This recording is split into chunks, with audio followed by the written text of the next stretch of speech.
everyone. My name is Colleen Gustitis. I'm the Director of Product Marketing for Cofense. I want to thank everyone for joining us today. This webinar entitled New Email Threats on the Horizon for 2024, AI, Malicious QR Codes, the Emerging Malware Frontier, and more, or affectionately, I would like to call it 2024 Predictions, is going to begin right now. Joining us is Josh Bartolome, Vice President, Global Threat Services for Cofense. He will be leading us through the discussion today. Thank you and welcome, Josh. Thank you for giving us your time and your expertise today. I'm going to go ahead and move over to the agenda, and we're going to do some housekeeping items before Josh gets started. A couple of housekeeping topics. We'll begin today with a brief description of who Cofense is and how we are positioned in the market. We'll then take a look back at 2023 predictions and whether we predicted what actually happened in that year. Then we'll transition over to 2024 and we'll take a deep dive into each topic to help prepare you for what's coming in the new year. Finally, we'll then open the floor to audience questions. As I just mentioned, at the end of the session, we'll have some open Q&A time, but you can also ask any questions at any time during the session using the chat session below. This webcast is being recorded, and everyone here today will receive a link to the recording, and the webcast was included. On the right-hand side of the console, you'll find links to some helpful email security-related resources. Please feel free to peruse them at your leisure. Now that that's all underway, I'll pass everything over to Josh, and we'll get going on the webinar. Josh? Awesome. Thank you for that, Colleen. Hello, everybody. I appreciate everybody taking the time to join us today. As Colleen mentioned, my name is Josh Bartolome. I've actually been with Cofense about 6 years now. But I've actually been in the cybersecurity field for roughly 25 years now. So, part of the reason I was very interested in doing this talk today is because just like with everything, right, history tends to repeat itself in really every aspect of our lives. And cybersecurity is absolutely not exempt to that rule. So first, before we get into things, I did want to kind of give an idea to everybody as to what and who Cofense is. So Cofense is the original and the leading provider of security awareness training and phishing simulations. We offer global enterprise level advanced email threat detection and remediation solutions. The Cofense PhishMe product and Cofense phishing detection and response offerings offer the world's only platform that actually leverage over 35 million Cofense trained employees worldwide who actively report suspected phishing or other dangerous email threats in real time. And this data feed, so to speak, is really exclusive to Cofense, so we get to see what others really don't. And this reporting system that we have actually ingests, catalogs tens of thousands of threats per day that are missed by current email security gateway technologies. And we also have, with our product sets, the ability of eradicating those threats from our customer inboxes in real time. In short, Cofense does see and stop threats that other email security systems miss. For more information, please visit cofense.com or connect with us on X or LinkedIn for any additional information. Okay, that aside, getting past that, let's talk about our predictions. So last year, we put forth several predictions, as we've done for the last couple of years, really. And in those, I want to just highlight them really quick to kind of see how we fared, how we stood up to those. So as it stands right now, I'm just going to go through this list really quick. So for number one, for our 2023 predictions, cybersecurity will not be immune to the recession. I'm sure we've all felt this already. I don't really have to lean in on this one. It's almost every week now we see a situation where layoffs are occurring. The job market's a little bit rough on both sides of it for hiring and for being hired. There's a large level of consolidation that's happening in the cybersecurity space. Specifically for organizations that are trying to collapse spend because of the recession. So I feel like this one kind of is, everybody's living this one right now, so it doesn't really need that much more expansion, if you will. Number two, email security and endpoint security will be at the top of a CISO's wish list. This is true. For the last couple of years, even before COVID, excuse me, we've been seeing an increase in cyber attacks in a mixture of different sophistications. Over the last couple of years, last year not excluded, we've seen an increase in overall threats, and not just the threats or the number of threats, but the impact of these threats. And the two primary vectors that we're seeing, obviously, are phishing attacks from an entrance vector of threats coming into an organization. And the whole point of phishing attacks is to compromise endpoints. So it makes sense for CISOs to dedicate their time and energy in those realms. And I've seen that in talking with a lot of my colleagues, connections, and what we've just seen in popular media and ourselves within our organizations with our customers.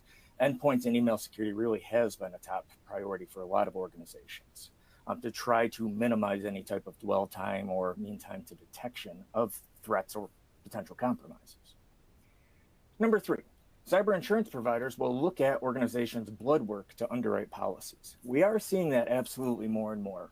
Cyber insurance organizations, providers, I should say, are now starting to look at and have requirements for MDMs, for multi-factor, for what are your endpoint controls, what are your security monitoring technologies, what is your SOC processes, incident response processes.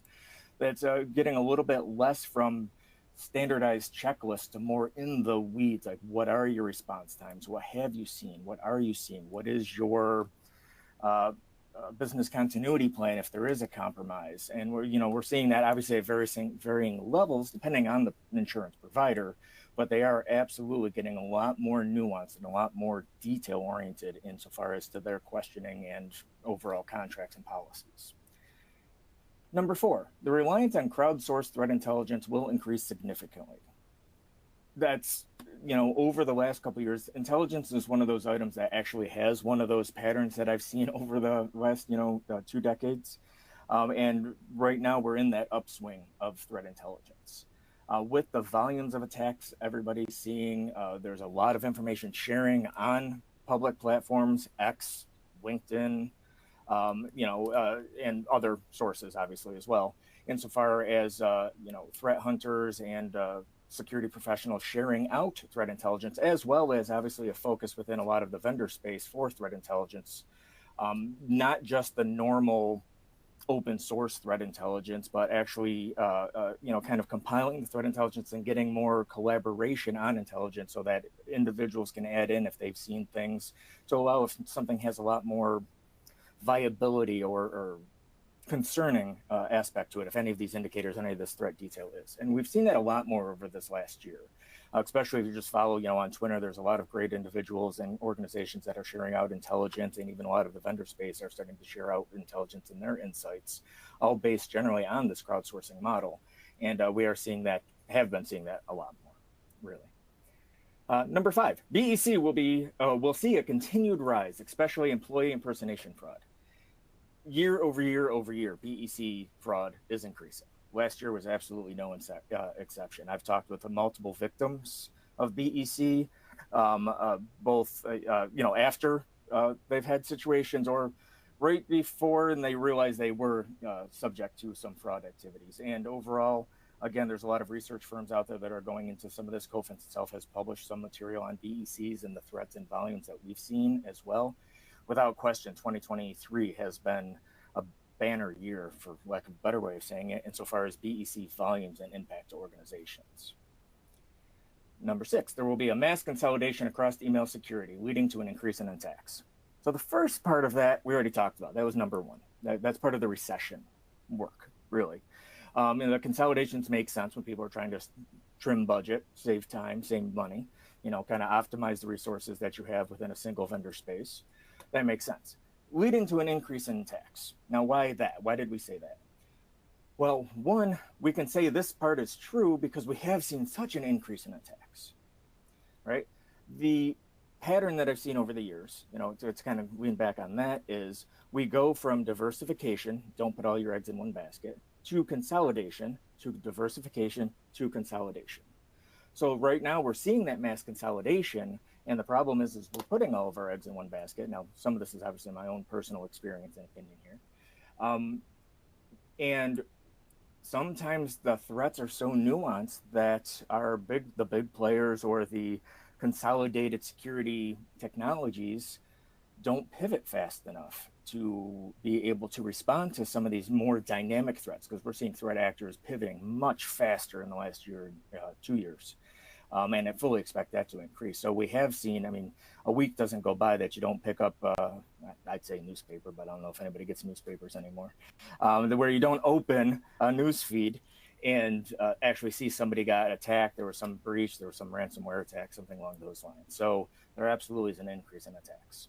Speaking of ransomware, number 7, ransomware will see a new boom as tensions between Russia and Ukraine continue. There's actually been a couple of reports recently about some back and forth between Russia and Ukraine. I won't get into it, but it's in recent news in the last couple of days.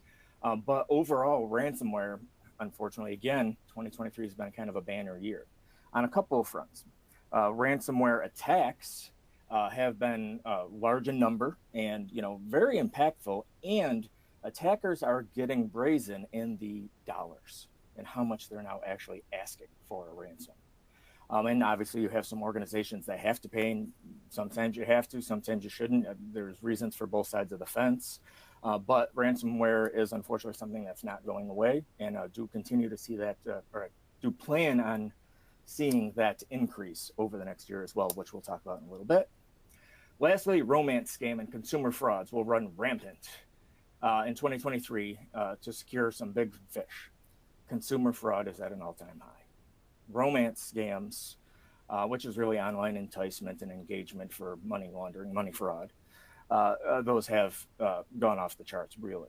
Right now, obviously, this is more of a consumer side versus an enterprise side. However, huge amounts of money, and we'll talk about some of this in the next couple slides for our next predictions, for our 2024 predictions. And we'll kind of look through those and talk about how this is actually going to impact some of the romance scams. But again, absolutely seeing the increase here. So let's get into our 2024 predictions. So first, we have email security. Excuse me, apologies. We have email security reporting will be front and center in the boardroom. Now, this came from Dawn Creeder. She's the director of product management here at Cofense. She actually handles a couple of our threat response products, including our intelligence product. And, I've talked with Dawn about this, and I wholly agree with this, because the threats of phishing attacks in the phishing landscape are known to everybody. And board of directors, they want to know what's our risk, what's our potential impact, what's our risk appetite, and what are we doing to combat that risk so that we can bring it down to an acceptable level. As such, these boards of directors, they want to have this information. They want to know what their risk is. They want to know what the potential of impact and compromise is. And they want to see what their organization is being hit with, and how are they responding to it, and how are they mitigating those risks appropriately. So wholeheartedly feel that that's actually going to be a big player as we come up, especially in all levels of actual business reporting. Email security specifically is going to be, kind of the name of the game, if you will. Especially when you look at, depending on the types of, or the different reports you see or read, again, a lot of great research out there. We've published some of our own as well, whether it's the Verizon breach report or the Mandiant M-Trends report. Anywhere, it's estimated anywhere from 70 to 95% of all compromises initiate with a phishing attack. Obviously, that's the biggest point of compromise. Board members want to know what's happening. And we expect that to escalate more and more over this year because of the escalating volumes and impacts of these attacks we've seen over the last couple of years. So the next prediction also comes from Dawn and is, excuse me. There we go.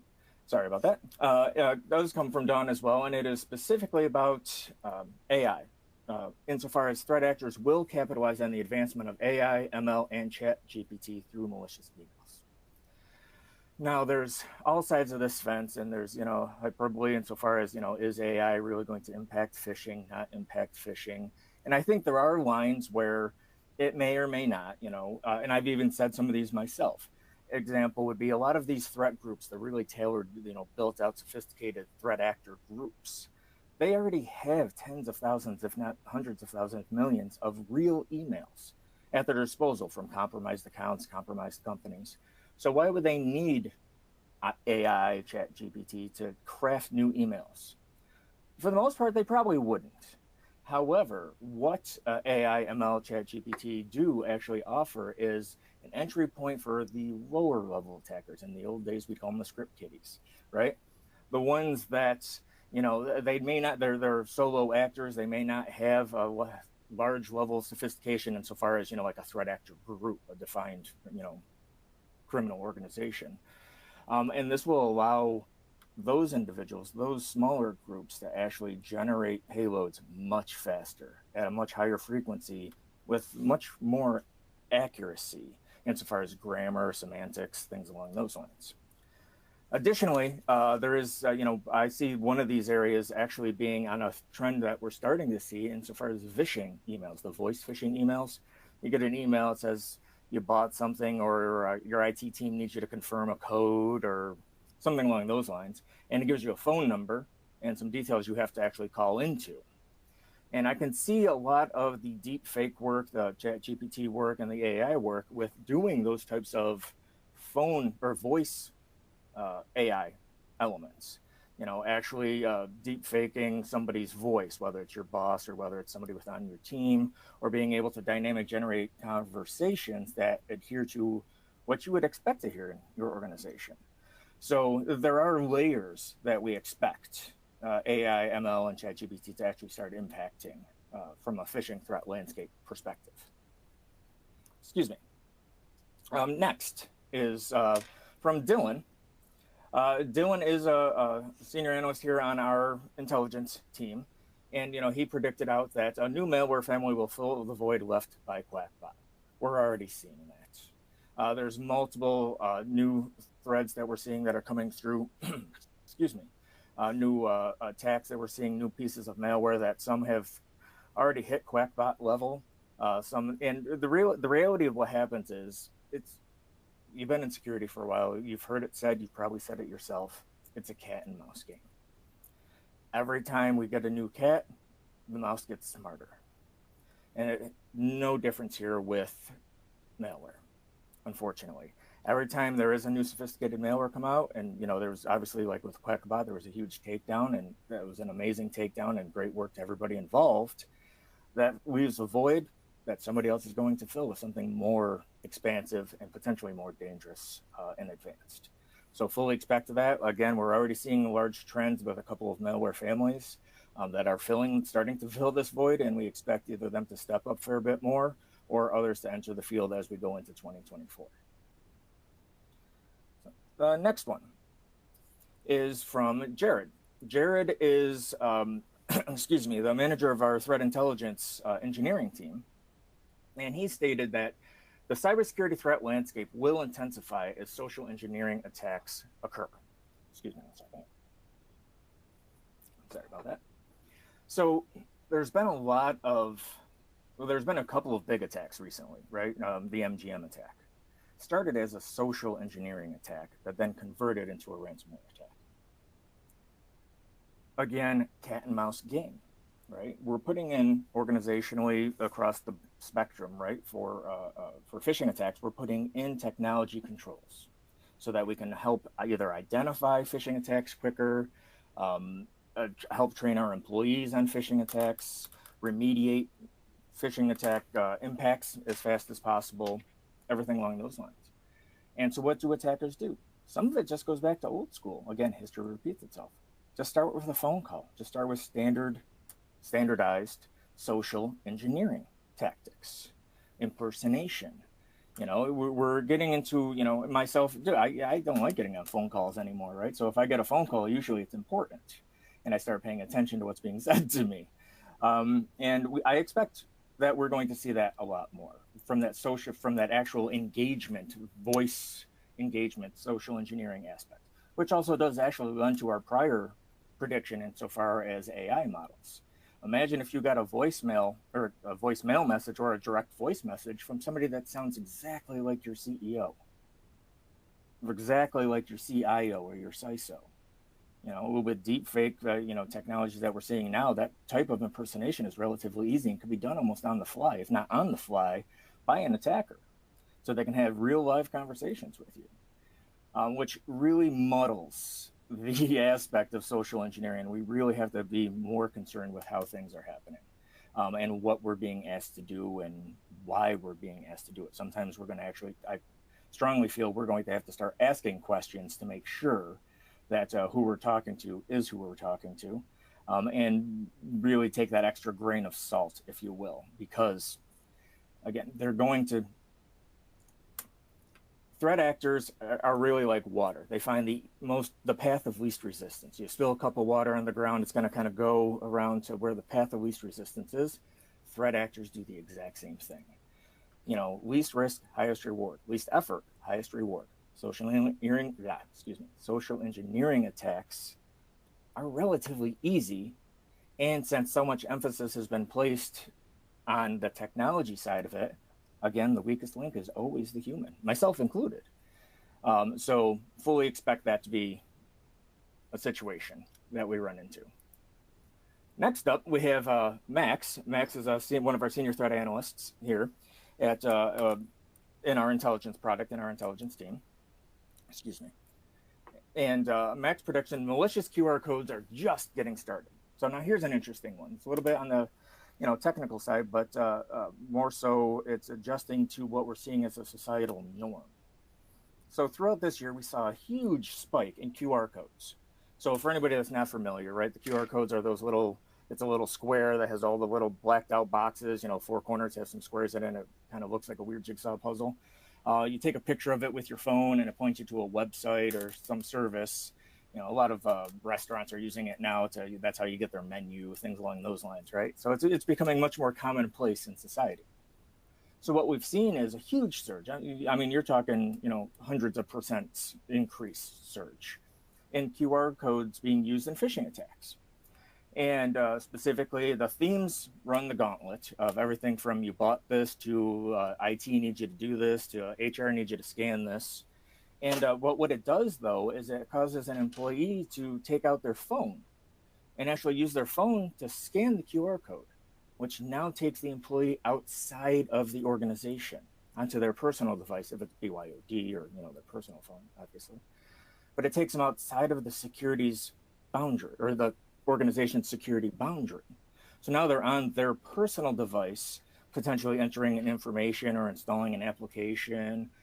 So now it becomes next to impossible for an organization to detect that they actually did anything or that they engaged with this. And from what we've seen and talked with customers, and obviously from what our own research on this side, they've been wildly successful. A majority of them lead to credential phishing pages, really. And even though, again, those are wildly successful, so why get more complex if you don't need to? Now, what do you mean it's just getting started? What else can they do with a QR code? Cat and mouse. That's obviously the theme I push a lot here, right? So originally, the QR codes were just an image in the body of the email. Some technologies now can go in and they'll say, okay, if there's look at each image. If it looks like a QR code, potentially block it or alert on it or flag it or, whatever the organization decides to set it for. So now we're seeing where these images are broken up into multiple images and reassembled in the email. So they're bypassing detection. Or we're seeing the entire body of the email is an image with the QR code as a part of that larger image, which thereby are bypassing detection of some of these just quick OCR style, detection mechanisms. So again, a lot of people think phishing's fairly static. It is what it is, and it's banal. But these threat actors change daily. I mean, they evolve, they iterate. I mean, they got their own development shops, right? So they run these campaigns to see what works. And as the effectiveness level of the attacks dip, they try something else. Always trying to keep that, interaction level high on their end. QR codes are the exact same thing. And because we rely on and we use, and they're so commonplace in our society, QR code threats aren't going to go away. If anything, we fully expect to see an expansion of it across the board. So next up, we have mine. My prediction is that organizations will shift to focusing on what they don't know about their cybersecurity risks, leaning on threat intelligence more than ever.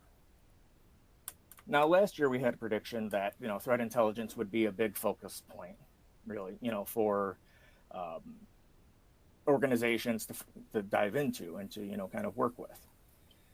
This year, same concept, really more of a nuance. Excuse me, 1 second, apologies. Talk this much, you tend to get a little bit of a dry mouth. So the reality is organizations only know what they know, right? We're getting past the point of checkbox security.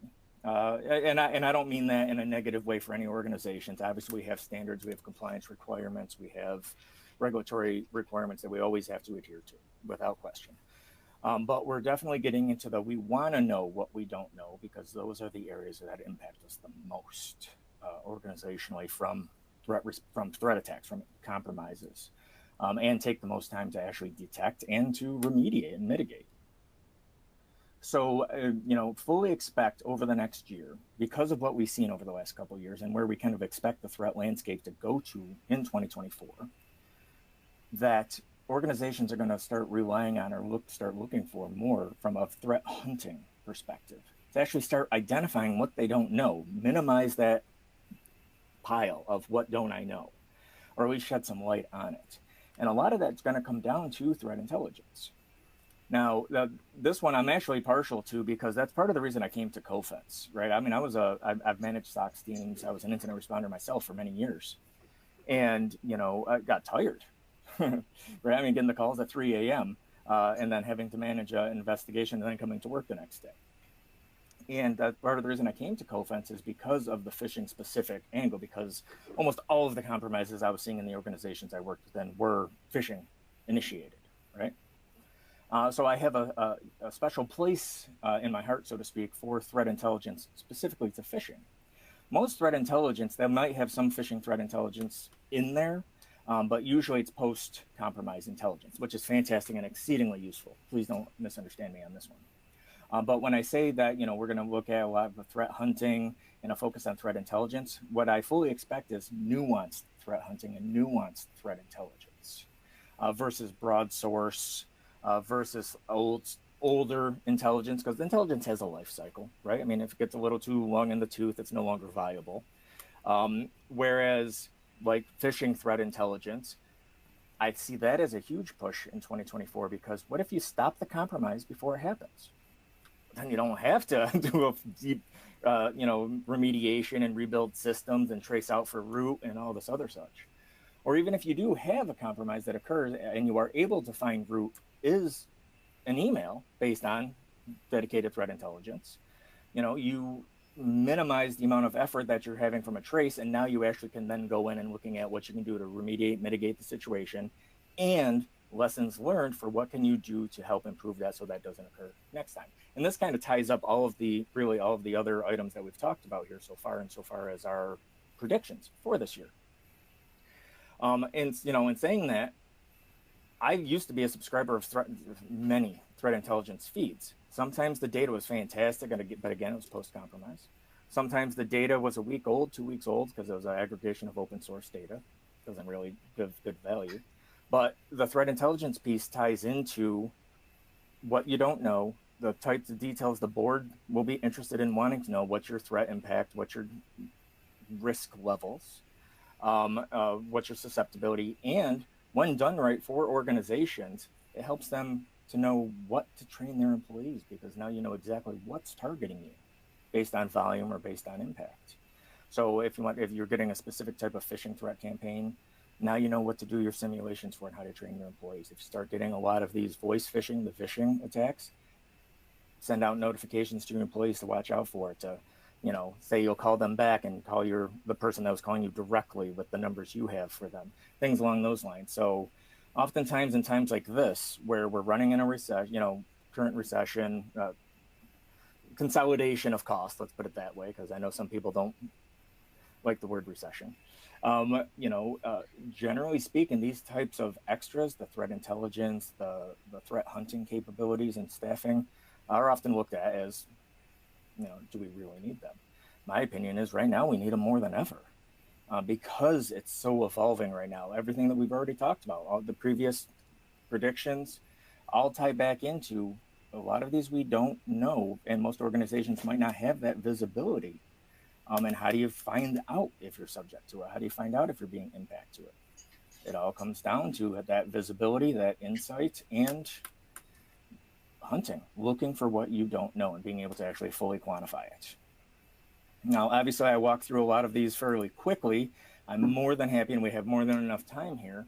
And I walked through them quickly because I would expect there's actually a fair number of questions that are going to come in on these. So I wanted to make sure everybody had a chance to kind of dig in a little bit. And so that being said, Colleen, how are we doing with questions? Yeah, so thanks a ton, Josh, for spending the day with us today. If you do have any questions for Josh, please make sure they go into the chat and we'll address them as they come in. We do have a few that are already in, so let's go ahead and we'll get started with those. One person's asking, where do you see the biggest risk of AI phishing? Again, for me, the biggest risk of AI phishing is going to be more on that deep fake modeling, more of that very tailored, very focused threat attacks to an organization. I mean, just imagine if you're able to take an AI model, point it to a victim, quote unquote, to their web page and to scrape the web and scrape Google for anything about that organization, and then actually build a hierarchical model, build common language model for that organization, then use that for any type of phishing or curated email creation. There's that, right? That's a huge risk to me. And the other side of it, like I said, is it's going to enable those that might not have had the resources to do large phishing campaigns or a large number of phishing campaigns to start doing large numbers of phishing campaigns. So what that means is we're going to start getting bombarded more with nuanced phishing attacks that they're going to be able to kind of shift the tactics faster, which means traditional security technologies might not be able to detect them as fast as they're evolving. Great, thank you. We have another question relating to QR codes this time. With a surge in QR code malicious emails, how can I detect or reveal the destination URL? Good question. Now, from a security response stance, from an incident response stance, I would have your response team actually leverage QR code decoders so that they are able to then just view it versus taking out a phone and do that. Most security incident response teams or SOC operations teams have a small engineering contingent or at least partnerships with an organization's engineering team. And creating something that will actually do QR code decoding is relatively easy. And that would all really be based on, if you have your employees reporting in emails to an abuse box that your SOC team analyzes. From an end user stance, right now, there really is no good solution. That's the problem. So I guess really outside of education, if your organization does not use QR codes, make that a part of your monthly newsletter, make that a part of your security awareness training. We do not use QR codes. You will never receive a QR code from IT, from HR for your benefits enrollment, how have you. Ounce of prevention, pound of cure type situation. That's generally and we are seeing organizations and vendors, Cofense included, that are embedding QR code decoders in their technologies, like within Cofense, between our Vision product and our Triage product, and within our managed services, we do have embedded or are very soon releasing updates that have decoding for QR codes. So you are seeing that as well. Great, thanks, Josh. Another question related to industries. Do you expect any industries in particular to be more targeted than others? So this one, I've actually put a lot of thought in over the years. One that the one thing that I've seen an increase over the last couple of years is there's a concept in the military of medical neutrality, right? Which is you don't attack the people that are helping people, right? So you don't attack the helicopters with the giant red cross. You don't attack the medics, things along those lines. Up until the recent couple of years, right? Hackers have abided by kind of the same ethos. We'll attack, but we don't attack the helper. So they don't attack hospitals. They don't attack, things like that. However, over the last couple of years, we've seen that a lot, increasing. There's actually been at least one instance of a confirmed death at a hospital because of a cyber attack in the last 24 months, I believe it was, not last year. And almost all of those attacks were ransomware, right? Because you're a captured audience. Literally, lives are on a line here. The newer breed of attackers, whether, and this all stems from, and there's a whole conversation separate from this in regards to geopolitical considerations on attackers and focus areas in regards to threat landscape and all that fun stuff. But the reality is they don't care. They want the money, and that's their goal, to the exclusion of all else.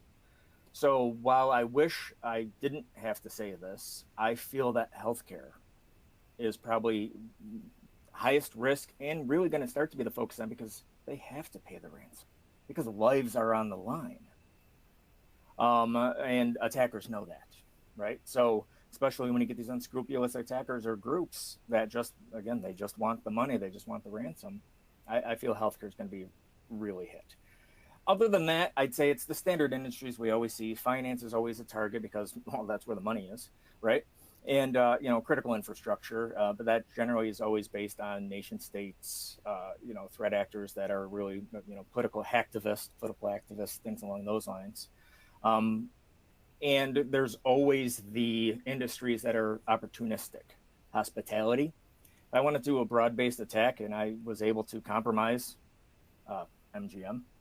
By way of example, that obviously was a ransomware, but imagine if they were able to get into a hospitality's organization, hotel chain, things along those lines, the amount of detail and data they'd be able to export out and sell, or just kind of hide in the shadows, so to speak. So that one's always a big one, especially last couple of years with COVID. We haven't done a lot of travel collectively, right? But that's obviously been loosening a lot, especially this year. And I expect next year is going to be a lot more traveling, which means a lot more people's information going through a lot of these types of organizations.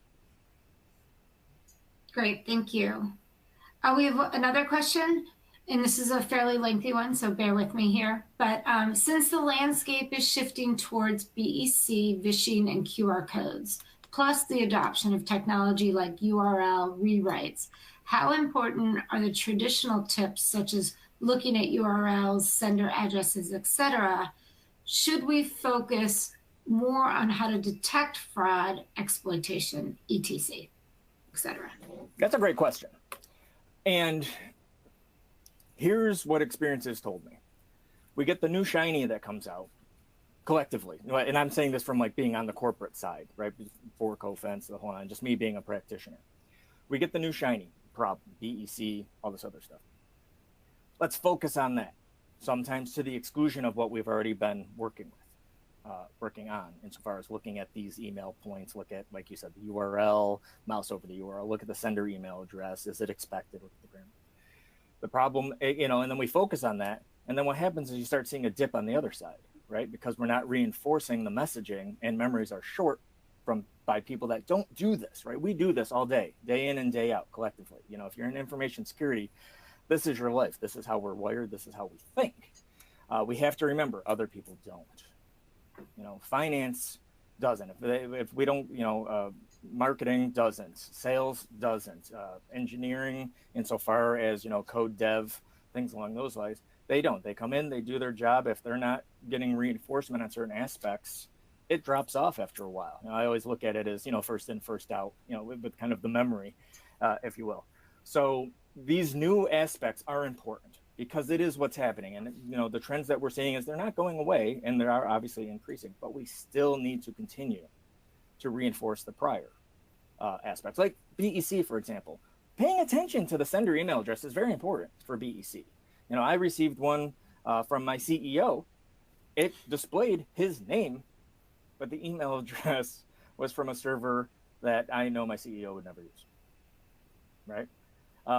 So I looked at the sender email address. That made a lot of, that obviously called that out to me right then and there. I got a QR code, from one of my other executives, an email with a QR code. I know for a fact they'd never send me a QR code, right? So, and again, looking at kind of the email chain and looking at the language, it didn't fit their narrative. It didn't fit their style. things along those lines. So I don't look at these as a replacement of, from a training aspect. I look at these as an addition to. Unfortunately, that's kind of where we are. And all of the past training points, like I said, the URLs and things like that are still important, and it's still necessary. And yeah, I mean, the URL wrap, the wrapped URL situation, you can't mouse over the email over the URL and see what it was. But once you click on it, if it allows you to go through, obviously the recommendation is still look at the address bar in the browser. See if it's where you thought it was supposed to go to. If it says, you're going to go to click this link to go to your Salesforce account, and then, you click the link and your address bar is, I'm a bad domain.com. Well, obviously you're not in your Salesforce account. I mean, obviously that's a bad example, but just, by way of one. So there's mitigations for some of these protections. The problem is we don't want to think that any of these protections are really a silver bullet, because there isn't. If there was, we wouldn't have these predictions, unfortunately, and we wouldn't have this webinar right now. One more question that I see come through.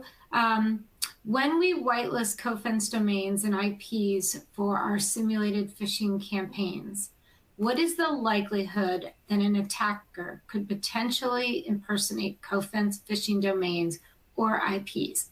Additionally, what security measures do you have in place to detect and prevent such impersonation attempts? So all of the domains that we use from a phish sim stance have email security built in. A mixture of DMARC, SPF, we have them attributed, they're tagged to Cofense. In and of themselves, the way on the back end, and I won't get too far into the technical details of it, those domains can't accept emails, and specifically those domains can't send emails. Those emails are sent throughout our systems using those domains. So that there's really no email server assigned to that domain directly, to those domains, I should say, directly. That being said, and being the ever pragmatic person, right, in the years that I've been here, I've never seen that happen. And from that security control stance, I have not seen that situation arise. It has been asked a couple of times. And I know there's some common practices within the PhishMe suite when you set those up, insofar as to how they're allowed within your organization, things along those lines, that wouldn't identify if they were not from Cofense, I guess is really the key of it. And there are some more details and information that we can provide if, for the individual that asking, Colleen, if we can capture their information, we can actually have the PhishMe team reach out and provide response for more depth of detail versus what I can get into here on the call. But there are protections in place. Obviously, there's always a risk. I mean, I've gotten my work email spoofed, and some of that comes back to the detection, right? I mean, it wasn't my email address. So some of that's based on email configuration. Do you allow external spoofing, mapping, things along those lines? But for the most part, I've never seen that situation, and I know a lot of that's because of the safeguards we have in place. Yeah, and we'll definitely capture that person and follow back up, or have your rep follow back up with you regarding very specifics. We also had a question that is related to the PhishMe product roadmap. It's best to reach out to your sales rep. Those roadmaps are constantly being updated in real time, and they can give you information. But just for any customers on, excuse me, this call, we will in 2024 start inviting you to roadmap webinars that will be led by product management. So look for those invites in 2024. Okay, one question that has come through since we started talking. Do you think that threat actors will start using real-time voice accent changers when vishing their victims to mimic the accent of the location the victim is located in? Absolutely, without question. I've already seen it, actually. I've personally already seen it, which was a very interesting phone call for me. It was personal, on my home phone, nothing to do obviously with work or anything like that, but yes. And you can tell because of some of the voice, or because of the wording mannerisms, obviously different individuals from different geographies, that they have a way of speaking, ways of using certain words versus others, or how they kind of compile sentences, especially if they're, not native to the English language or other languages, right? You're kind of mixing up your adjectives and your adverbs and all that fun stuff in the order of operations. But that being said, 100%, I fully expect that. That goes in line with the deepfake impersonation of individuals specifically, absolutely, insofar as not just accents, gender, style of speech, everything. Fully expect that, yes. That's a great question. So one person put in the chat, imagine getting a phishing call utilizing your own voice, and then, LOL, I'll improvise there. Yeah. I just wanted to mention that I was telling Josh the other day that one of my friends actually, his mother received a phone call in his voice indicating that he had been arrested and was in desperate need of finance help to get him out of jail.